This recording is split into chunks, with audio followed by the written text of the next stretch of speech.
আর নির্বাচন কমিশনকে স্বাধীন করতে হবে, শক্তিশালী করতে হবে। রাজনৈতিক দলের মধ্যে যদি গণতন্ত্র প্রতিষ্ঠিত না হয়, গণতন্ত্র প্রতিষ্ঠিত হবে এটা আশা করাও দুরাশা। রাষ্ট্রপতির পদকে আরও শক্তিশালী করার কথা বলেছেন। আজকে আলোচনাটা ভিন্ন ছিল। ওনারা অনেক অভিজ্ঞ, ওনারা শিক্ষক, ওনারা গবেষক, ওনারা ওই যে এইসব ব্যাপারে গভীর জ্ঞান আছে।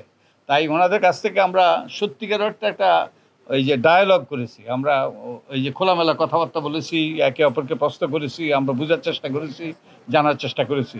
তো এই আলোচনা থেকে যেটা সুস্পষ্ট হলো যে প্রায় সবাই, আমি বলবো কেউ এর বিরোধিতা করে নাই আমাদের তত্ত্বাবধায়ক সরকারের প্রয়োজনীয়তার কথা। সবাই একমত ছিল।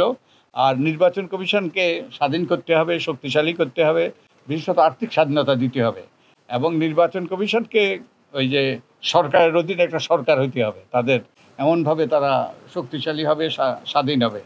তারপরে না ভোটের বিধানের ব্যাপারে তারা সবাই একমত। রাজনৈতিক দলের গণতন্ত্র যদি সৃষ্টি না হয়, প্রতিষ্ঠিত না হয়, রাজনৈতিক দলের মধ্যে যদি গণতন্ত্র প্রতিষ্ঠিত না হয়, তাহলে দেশে গণতন্ত্র প্রতিষ্ঠিত হবে এটা আশা করাও দুরাশা। তারপরে তারা পিয়ার সিস্টেম, মিক্সড পিয়ার সিস্টেমে পক্ষে বিপক্ষে মতামত ছিল। তো এই অনেকেই মিক্সড সিস্টেমের কথা বলেছেন।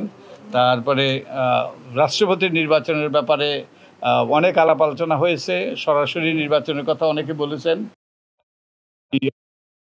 এবং রাষ্ট্রপতির পদকে আরও শক্তিশালী করার কথা বলেছেন।